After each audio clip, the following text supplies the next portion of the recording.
Well, here's a second possible necessary condition. In addition to truth, it seems like belief is a necessary condition. That is, the subject doing the knowing must believe the proposition is true in order to know it. So in this case, where the claim is Stacy knows that water is wet, Stacy must actually think that water is wet. That's the belief requirement. Let's talk a little bit more about belief. Belief is this sort of mental state about your internal thoughts. A person believes a claim when she thinks the claim is true, when she mentally holds on to the claim as if it's true. And so it's a mental state about how a person views the world. Mental state or psychological state, those basically mean the same things. Now, there are all sorts of psychological states. Instead of believing a particular claim, you can hope that a particular claim is true, or fear that a particular claim is true. So, for instance, I hope I win the lottery when I play. I don't actually believe that I'm going to win the lottery, but I do hope it. I want it to be true. I desire that it be true. But that's different from actually believing or thinking that it really is true, that I'm going to win the lottery. For fears and worries, I might fear that I have cancer or fear that I have some sickness, something like that. That doesn't mean I actually believe it. It means I'm worried that that might be true, not that I think it's actually true. I'm worried that it could be. All right, and so belief is about our perception of reality, not how the world really is. This is the component of knowledge, aside from truth, where truth is about reality. Belief is about our internal mental states, how we perceive and view the world around us. And so beliefs can be mistaken. We can believe something's true when in fact it isn't. Our perception of reality might be off some of the times. And just to distinguish belief from the opposite of belief, either not believing or disbelieving, there are two ways you can not believe. You can sort of actively believe that the claim is false. So instead of believing water is wet, you say, no, that's not true, that's false. Water isn't wet. Weird example, but whatever. The other way you cannot believe something, though, is to say that you have no opinion whatsoever about the particular claim. So it's not like you're saying you're wrong, water is wet is false. You're saying, I don't know whether water is wet. Is water wet? Maybe. I don't know. I haven't thought about it. So those are different styles of not believing a particular claim. Well, now let's test this particular condition of belief, because this is a pretty common condition that most people think you need to accomplish in order to know something. So, can we know something that we don't believe? Can you think of an example where you say, I know it, but I don't believe it? Think about that for a little right now.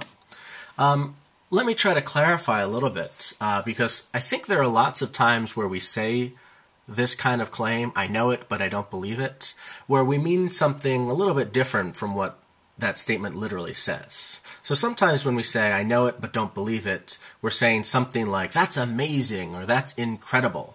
And incredible actually literally translates to, that is something not believable, I don't believe it. But usually when we say that's incredible, we're not actually saying we don't believe it. We're saying we believe it, but it's so surprising that it was hard to believe at first, even though now we currently do believe it. So if someone says, can you believe my daughter just turned 2? Oh my gosh, how's time flying? And then you say, oh yeah, I know that she's 2, but I don't believe it. It just happened so quickly. We're kind of saying something like that's amazing. And that literally doesn't mean we don't believe it. We actually do still believe that my daughter is 2 years old, for instance, but we're just sort of metaphorically saying it's incredible or amazing. There's another way that sometimes people say, I know it but don't believe it, that I want to sort of clarify as well.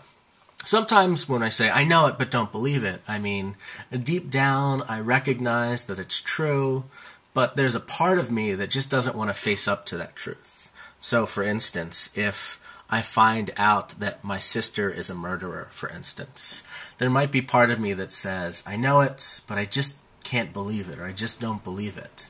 And I mean something like, well, yeah, I've got all the evidence in front of me, and I know that my sister's a murderer, deep down, but I just don't want to face that truth. I just don't want to think about it. I want to push it out of my mind and not really deal with it right now. This is another case where, literally speaking, we're not saying, I don't believe it, even though I know it. We're saying, I still believe it, I just don't want to think about it. I don't want to keep reminding myself over and over again. So this is another non-literal use of that phrase. So when we're testing this condition, can we know something we don't believe? I want to ask if this is ever literally true. Can you ever know something but actively disbelieve it?